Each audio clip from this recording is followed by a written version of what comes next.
All right, so we already heard about the breaking news about James Harden finally getting what he wants, getting traded to the Brooklyn Nets, and then the Brooklyn Nets, making some trade as well, sending LeVert, I believe, to the Pacers. They also included the Cavaliers in the trade, and also the Indiana Pacers, and Victor Oladipo is being sent to the Rockets, part of a 4-team trade, and so many different layers. They're still working on a whole lot of details and things like that. So many draft picks are involved, so many different things.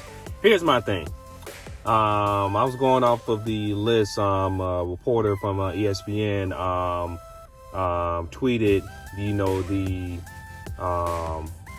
basically the list or the roster for the Nets. Kyrie Irving, of course, when he gets back, by the way, whatever the hell he's doing. Kevin Durant, James Harden, DeAndre Jordan, then Joe Harris, I believe his name, and maybe another player. But the thing is, I'm having a huge, difficult way of thinking about this. Where the hell is Brooklyn bench? Like, we need to really stop acting like, yeah, you can have bit 3, bit 2, bit 4, whatever the hell you want to call it.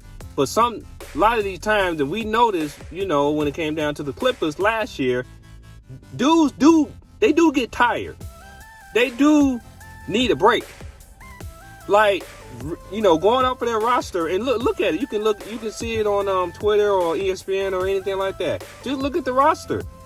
Like, if you really seen Brooklyn play this year, you can honestly say that, with the trade they just made for James Harden, and getting rid of LeVert, getting rid of Jared Allen, who was getting more and playing better defense and getting more rebounds than DeAndre Jordan, for crying out loud. Like, he was averaging maybe 12 rebounds a game.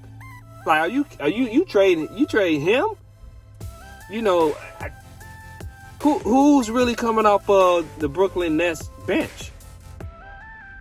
So you looking at the roster, you're talking about maybe an 8-man rotation, an 8-man roster rotation. That's what you're talking about. So and then, not to mention the playoffs, if they go deep in the playoffs and things like that, they're gonna have to make some more trades, because this can't be the final roster, because if it is, they're not going anywhere. You're talking about it may be the Eastern Conference Finals, because the East is still the weakest. Let's just call it for what it is. So I can see them making the Eastern Conference Finals or whatever.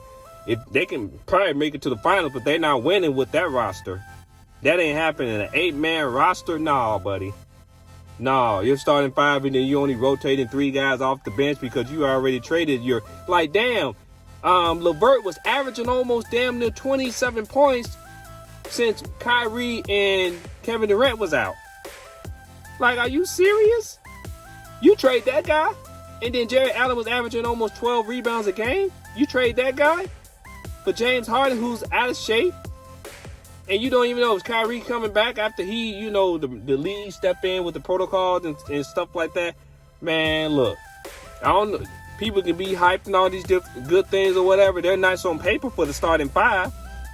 But when these guys sub out, and they will sub out during the playoffs or whatever, how far are they going to go? I like to see that.